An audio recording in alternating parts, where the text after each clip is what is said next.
same as yours. Injured reserve guys, anybody opened up window, that kind of thing? No. What is Dorian's issue, Sean? He has a leg issue.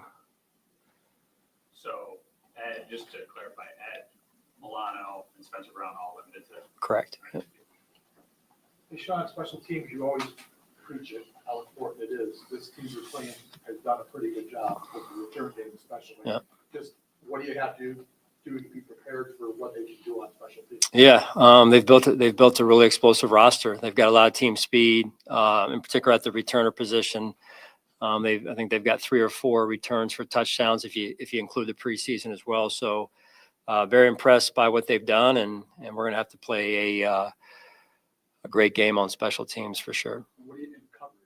What's the key? Is it just lane integrity, or what is the key? Well, it's never just one element. It's lane issue. Lane issues are important, and then there's where the ball is placed and the coverage piece as well. So it's never just one issue, but we obviously have to be aware of that and then make sure that we're ready to go, like I said. How much does identity change with the new coach, and how much does it help that you've faced Vrabel numerous times over past 7-8 years? Yeah, great coach. They've got a number of good coaches on that staff. A few we know rather well, and Mike's done a great job everywhere he's been. And it's funny going back over the years coaching against him as he was playing in the Super Bowl in 2004. So just it's been interesting to watch his career, and certainly off to a great start there now in terms of getting that thing the way he wants to get it. And gone against Josh McDermott for a number of years as well. So very, very talented roster, and a great coaching staff. Sean, you're obviously familiar with Stephon. How do you see him in this offense, this scheme, and coming off a pretty serious injury? Yeah, very impressed. Not surprised, but very impressed in terms of how he looks. He looks great. Very few can come off of an injury like that from a timing standpoint, especially that first year, and look the way he looks. So, but I'm not surprised. He's a heck of an athlete, and he works extremely hard. Sean, well recognized that James Cook's usage is up significantly over what's been his first 3 seasons. To what do you account that, and do you have concerns about him sustaining this pace? Yeah, I think I got asked that question the other day. Everything in moderation, I think, is what's healthy, right? So, you eat eggs, you eat too many eggs, not good. So I learned that from one of my best friend's grandfathers growing up. So it's everything in moderation, I think these kids these days, maybe they say 6, 7. I don't know how that goes, So I'm not really sure what that means either. But I got teenage kids, so I try and talk in their language. But no, like I said, we try and do the best we can. He's obviously off to a good start. So there's a delicate balance there, like you said. Hey, Sean, you only got to see May once really last year in the game. Yeah. But what have you? I mean, they've put some better people around him clearly this year. But what have you seen so far out of him? Yeah, very impressed. Even last year, as a first-year player in our league, there's probably not much that he can't do. He can throw it, he can run it, he can scramble with it. They've got quarterback design runs. They certainly are off to a great start. He's off to a great start. I'm sure they feel good about him as an organization as well. His accuracy leads the league. Yeah, like I said, very effective. Josh McDaniels does a phenomenal job with every quarterback that I've seen him with, and so he's got a great coaching staff behind him and a great supporting cast around him. Sean, you go through the draft process. Obviously, Brandon and his team are kind of leading the way, but when they tell you, hey, we found this tight end who is like a really good blocker, and eventually you guys draft Jackson Hawes. Yeah. Has he somehow surpassed maybe the expectations of being a really good blocker? And what have you seen from him early on? Yeah, no, that was a good pick for us.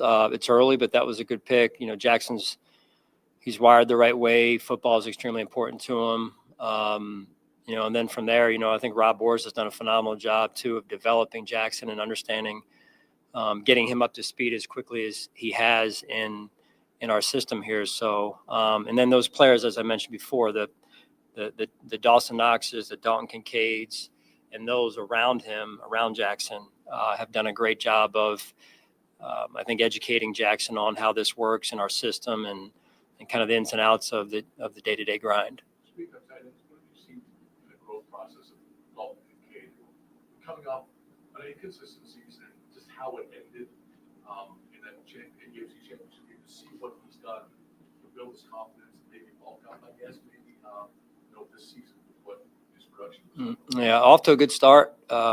Again, it's hard to keep hard to keep a winner down, right? And when you're in the arena, you're going to have some mistakes. You're going to have some plays you want back, and I think that's part of being in the arena is you're gonna fall sometimes, and it's how you get back up and how you handle yourself. And he's a winner, and winners handle themselves accordingly, and he's done that. And I'm not surprised that he's off to the start that he's off to, and so it's a credit to his hard work and the work in the weight room with our strength and conditioning coaches, and the training room as well with Nate and his staff. And so it's great to see. Sean, what can you tell us about your new Punter? What you know about it? I'm going to go out and watch him here, with all due respect. So it's we'll see where it goes, but had a nice workout the other day, and honestly, that's all I can tell you at this point. So we'll see how it goes, and I'm anxious to see and excited to see him practice here. One more on Jake. Can you compare sort of his style and some of the things that he does at an elite level now that maybe he didn't earlier in his career? What those things would be? I mean, it's an interesting question because James was maybe not the number one at Georgia. I don't want to speak because I don't really know exactly how that was labeled, but when we drafted James, it was, somewhat of the vision was, hey, we feel like he can be good for us in the pass game. And then you turn the tape on, you're going, there's something there, with what his skill set is. And really he's developed a lot too on his own. And that's a mindset from what I see in terms of his goals that he wants and putting in the work to chase his dreams and those goals that he has for himself. And then when you have, those around him helping him from a standpoint of blocking and scheming it up, and what Joe and Coach Cromer have done, and all those on the offensive staff too, and the players around James. I mean, it's like I've said before, in order to run the football well, it takes all 11 guys, but it starts with James in this aspect. We've seen flashes from Deion Walker making some plays, like on Tua and back behind the line. But when you look at the whole thing for a rookie, 4 games in, what have you seen? What's impressed you? What's he still got to work on? Yeah, it's an everyday grind, and that's the hardest thing for these rookies to A, understand, to B, endure, and C, know that they're not alone, right? That those that have come before them or gone before them, they went through the same thing, and it's, you feel it as soon as you feel like you're getting it, you hit a little bit of a bump in the road, and that's how this league's gonna test them, and we're seeing growth, and that's a positive, and you got to celebrate that as well. And so it's there's a long road ahead of us here yet, but they're Deion, TJ, and the other young players that are playing. We need everybody because it is a long season. But how did you come out of the game with your special teams, the changes you made to return, at least for the one game? I mean, what do you think about that? Is Codrington back in the mix? Or Yeah, we'll see. Playing out? No, yeah, we're going to look at it today, see how it goes. I think anything and everything right now is up in the air in terms of where we'll go with it. Sean, when you said that about the rookies, not specifically to Deion, but I'm sure you tell them, and I'm sure that other people tell them, but do they really have to experience it to get that part, or is that kind of normal? They think they get it until they're actually in it? Yeah. We talk a lot as a staff, coaching staff, Brandon, myself, his staff, our development staff, really the entire organization, about how we can onboard these players the right way as quickly as possible, this world over here that happens before they get to us is, as we all know, it's changing, and it's changing drastically. And so there's a lot of, talk out there about how it's night and day compared to what goes on at this level. And it seems like it's more and more with the transfer portal, NIL. So I'm not saying I agree with it. I'm just saying it's different. And it's unfortunate, in my opinion, that some of these guys have to grow up in that.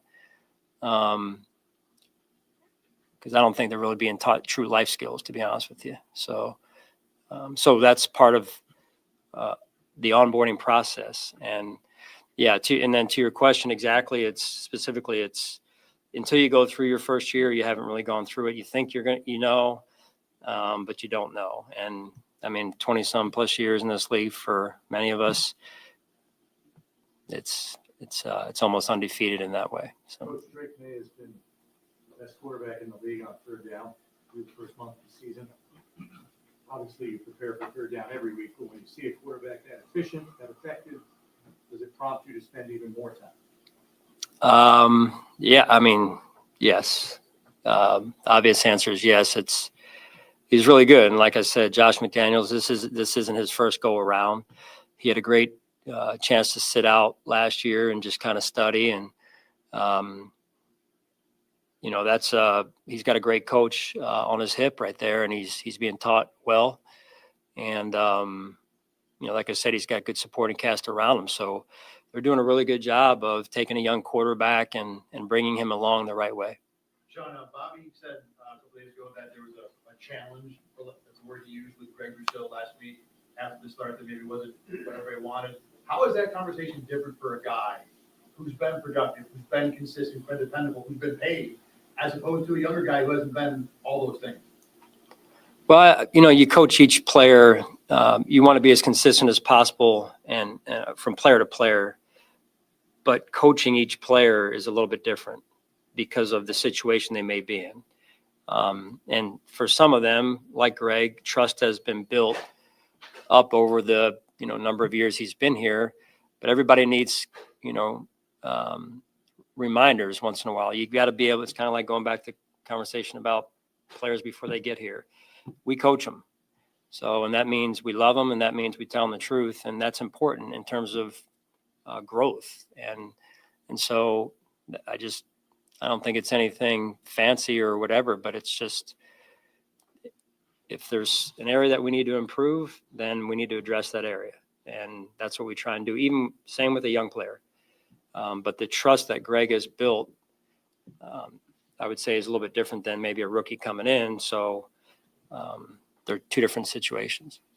Sean, how do you view the excitement of matching your number one rushing offense against the Patriots' number two rushing defense? My excitement with that? Yeah. Coach Vrabel does a great job on the defensive side, and he does a great job of having those guys ready. And they always play like he played, very physical, and we know that. And so it's whenever you go against one of his defenses, you got to make sure you bring that part of your game. Thanks, guys.